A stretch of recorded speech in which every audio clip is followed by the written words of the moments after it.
Earth was not the target they expected. For centuries, Earth was watched, measured, and underestimated. To the galaxy, it was just another quiet world, fragile, divided, harmless. So when 9,900 alien warships crossed our skies, they expected surrender. What they found instead was the most dangerous world they would ever face. For decades, the galaxy had followed a familiar pattern. When a superior fleet arrived, worlds surrendered. When resistance appeared, it was erased. No planet had ever survived a full-scale convergence assault. Earth was expected to be no different. The alien armada emerged from hyperspace in perfect formation. 9,900 warships, stretching across the void like a moving constellation of steel. Each vessel was larger than any human carrier, layered with armor, bristling with weapons that had ended civilizations older than Earth itself. From orbit, the planet looked unimpressive. One world, one moon, a scattered network of satellites blinking like weak signals in the dark. The invasion command observed quietly. No planetary shields activated. No fleets mobilized. No mass evacuations detected. Only silence. To the invaders, that silence meant fear. Long-range scanners pierced the atmosphere, cataloging population centers, energy grids, and military installations. Human defenses were logged, compared, and dismissed within minutes. Primitive missiles, outdated orbital platforms, fragmented command structures. The assessment was unanimous. Earth would fall without meaningful resistance. A single transmission was prepared: short, formal, final. Surrender, disarm, submit to occupation. The message was broadcast across every known human frequency. And then, nothing. No reply. No countersignal. No pleas for mercy. Minutes passed. The silence began to feel wrong. Invasion doctrine dictated escalation. Fighters deployed first. Thousands of them, descending into the upper atmosphere in flawless waves. They expected chaos below. Panic communications, defensive launches, desperate attempts to negotiate. Instead, Earth remained quiet. Cities did not darken. Governments did not broadcast emergency addresses. Humanity did not scream. From orbit, it almost looked like the planet didn't care. Commanders exchanged glances. This had never happened before. A second message was sent, harsher this time. A countdown followed. Still no response. The first orbital strike was authorized, not to destroy, but to intimidate. A single energy beam lands down toward an uninhabited region of the planet's surface. The impact was visible even from space, a blinding flash followed by a shockwave that rippled across continents. The message was clear. This is just a warning. And finally, something changed. Not on Earth. On the moon. Sensors flickered. Energy readings spiked. Briefly, precisely, impossibly. Before command could react, targeting systems screamed warnings. Something ancient, massive, and deliberately hidden had just powered on. The invasion fleet had come prepared for war. What they were not prepared for was Earth answering from the dark. The first alarms echoed across the alien command decks like a sudden scream. Targeting systems failed simultaneously. Energy readings spiked beyond known limits. Trajectories shifted. Fast. Too fast. From the dark side of Earth's moon, structures that had not existed a moment ago unfolded with deliberate precision. What invasion sensors had cataloged as lifeless rock began to move, plates sliding apart to reveal channels glowing with stored power. Ancient power. Human power. The commanders watched in disbelief as entire weapon arrays emerged from beneath the lunar surface, each one aligned with mathematical perfection. These were not rushed defenses. They were not desperate constructions. They were waiting. Before a single order could be given, the moon fired. No warning. No announcement. Just sudden, absolute violence. Kinetic projectiles, dense, magnetically accelerated masses, tore free from the lunar cannons and crossed the distance between moon and fleet in seconds. There was no time to evade. No time to adapt. The first alien warship vanished in a silent explosion, its shields collapsing as if they had never existed. A heartbeat later, another was punched clean through, the projectile exiting with such force that the ship folded in on itself. Then another, then dozens. The invasion formation shattered as commanders screamed contradictory orders. Defensive screens scrambled to compensate for a threat they had never modeled. This wasn't energy warfare. This wasn't plasma. This was pure momentum, weaponized with terrifying efficiency. Humanity had turned physics into a guillotine. Return fire erupted in chaotic waves, but the lunar installations were already shifting, retracting, rotating, vanishing beneath reinforced layers of rock. Missiles struck the moon's surface and did nothing more than scar it. The moon did not bleed. Within moments, hundreds of alien vessels were crippled or destroyed, their wreckage tumbling into unstable orbits. Shock rippled through the fleet. Not just tactical shock, but something deeper. Fear. This was impossible. This was forbidden. No species built weapons into their own moon. And yet, humans had. Emergency communications lit up across the Armada. For the first time since the invasion began, the word retreat was spoken aloud. That was when Earth joined the fight. From the planet's shadow, human fleets surged forward. Not massive, not imposing, but fast and coordinated with surgical intent. Railguns thundered. Missiles flared. Drones swarmed like living weapons, tearing into exposed systems with merciless precision. These weren't soldiers fighting for conquest. These were defenders fighting for home. Alien confidence collapsed into panic as formations broke apart. Command hierarchy dissolved under pressure. Warships designed to intimidate galaxies now struggled to survive a battlefield they no longer understood. Earth hadn't responded with rage. It had responded with preparation. And as the moon fired again, more precise, more lethal, the invaders finally understood the truth they had missed from the beginning. Earth was never defenseless. It was bait. By the time the alien command realized what was happening, it was already too late. What they had mistaken for chaos was coordination. What they had assumed was desperation was discipline. Human fleets did not charge blindly into the shattered armada. They moved with purpose, striking only where damage would cascade. Communication relays were destroyed first, severing coordination between surviving warships. Navigation cores followed, leaving entire squadrons drifting helplessly, unable to orient themselves in space. To the invaders, it felt as if the battlefield itself had turned hostile. Every attempt to regroup was intercepted. Every defensive formation was anticipated. It was as though Earth knew exactly how they would react. Because it did. For decades, humanity had studied alien warfare from a distance. Every broadcast, every battle report, every tactical doctrine gathered from the galaxy's open channels.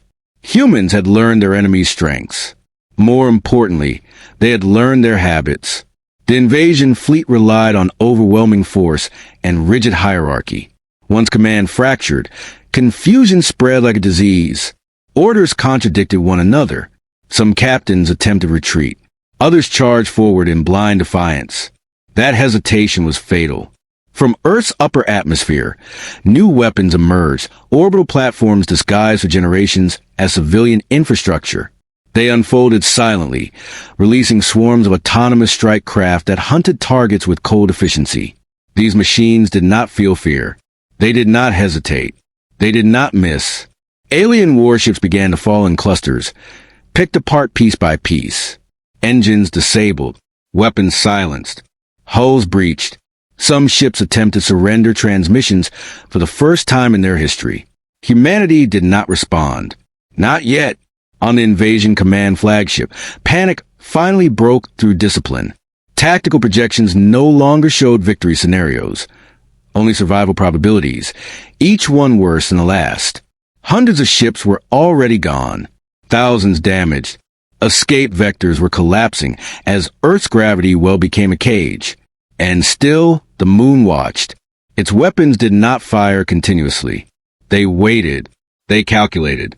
Then at critical moments, they struck with brutal precision, eliminating carriers, command ships, and any vessel that showed signs of coordinating an organized withdrawal. The message was unmistakable. You are allowed to run. You're not allowed to escape. It was then that the invaders understood the true horror of their mistake. Earth was not fighting to win quickly. Earth was fighting to teach a lesson. Every destroyed ship was a warning to the galaxy. Every surviving vessel was a witness. Humanity wanted them to remember this moment, to carry the fear home. As the remaining alien fleets broke apart, scattering in every direction they could, one truth became undeniable. This invasion had never been about conquering Earth. It had been about testing it. And now, the test was over. Earth had passed. The galaxy would never forget the result. The battle did not end with a final explosion. It ended with silence. Across Earth's orbit, debris drifted where armadas once ruled. Thousands of alien warships, burned, broken, and powerless, floated in slow spirals toward the planet they had come to dominate. Emergency beacons blinked uselessly. Life support systems failed one by one. And still, Earth did not pursue them all. Human command watched carefully as the surviving invaders scattered. Not many remained. Out of 9,900 warships, fewer than 100 still had functioning engines. Of those, most were too damaged to attempt hyperspace jumps. Only 17 made it. Those final ships fled the system at maximum capacity, tearing open space in blind panic. They did not regroup. They did not look back. Their only objective was distance, escape from a world that had rewritten every rule of war they believed in. Behind them, Earth held its fire. That decision was deliberate. Humanity wanted survivors, because survivors carried stories. On Earth, emergency broadcasts finally filled the airwaves, not with celebration, but with quiet resolve. Cities remained standing. Skies cleared. The planet had endured its greatest threat, not through luck, but through preparation paid for over generations. The cost had not been zero. Orbital stations were lost. Thousands of soldiers never returned. Entire fleets burned defending the planet's gravity well. But Earth still stood. The moon's weapons powered down, sliding back beneath layers of stone as if they had never existed. To an outside observer, the system once again looked ordinary, deceptively so. Across the galaxy, the 17 escaping ships arrived at fractured territories, desperate ports, and stunned high councils. Their accounts were chaotic, contradictory, until the pattern became undeniable. Earth had not begged. Earth had not negotiated. Earth had not panicked. Earth had waited. Strategists across 1,000 civilizations replayed censored data in disbelief. Military doctrines were rewritten overnight. Invasion models were scrapped entirely. A new classification appeared in galactic records. Earth, Class V Death World. Status: do not engage. Threat level: extreme. Trade route shifted. Expansion plan stalled. Entire empires quietly removed Earth from their star charts, pretending the system no longer existed. And humanity noticed. They did not announce victory. They did not demand tribute. They returned to silence. But this time, it wasn't mistaken for weakness. Somewhere beyond the stars, those 17 ships carried a warning etched into every survivor's memory, a truth the galaxy would never again forget. Earth does not conquer worlds. Earth ends invasions. And the next fleet that comes uninvited will not be allowed to leave. The galaxy did not change overnight. At first, there was denial. High councils dismissed the reports as exaggeration. Admirals questioned censored data. Empires that had built their power on conquest could not accept that a single, previously insignificant world had shattered the largest invasion force ever assembled. But denial does not survive evidence. Wreckage from the failed armada drifted into neighboring systems. Distress signals, frozen in time, were intercepted and decoded. Black box recordings told the same story again and again. Calm human coordination, impossible weapons, and a level of restraint that frightened analysts more than raw brutality ever could. Earth had not fought like a desperate species. Earth had fought like a patient one. Across the stars, military academies added a new case study to their curriculum. The name varied by language, but the conclusion was identical. Never corner humanity. Never assume silence means weakness. Trade vessels approaching Earth's system began to stop at a distance, broadcasting carefully worded greetings and waiting, sometimes for days, for permission to proceed. Explorers rerouted entire expeditions rather than risk crossing human space without consent. For the first time in galactic history, power was defined not by expansion, but by the ability to say no and enforce it. On Earth, there were no parades. There were memorials. Names were etched into stone. Pilots, engineers, soldiers, scientists, men and women who had lived their entire lives knowing they might never see the day their preparations were revealed. They had built weapons they hoped would never fire, trained for wars they prayed would never come. When the time arrived, they did not hesitate. Human leaders addressed the planet in simple terms. There was no declaration of dominance, no threat of retaliation beyond Earth's borders, only a statement of fact. Earth would welcome peace. Earth would defend itself. And Earth would remember who came in friendship and who came in chains. Somewhere far beyond human space, the 17 surviving ships limped back to their shattered civilizations. Their crews were changed, quieter, older in ways that had nothing to do with time. When asked what Earth was truly like, they struggled to find words.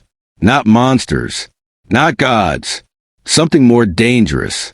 A species that learned, a species that waited, a species that refused to kneel. And so the story spread, not as propaganda, not as myth, but as warning. Among the stars, when new empires rose and young admirals dreamed of glory, there was always someone who would stop them and say, "Choose your targets carefully. Some worlds are not meant to be conquered, and Earth is the wrong target." They came to conquer Earth and left the galaxy afraid of it.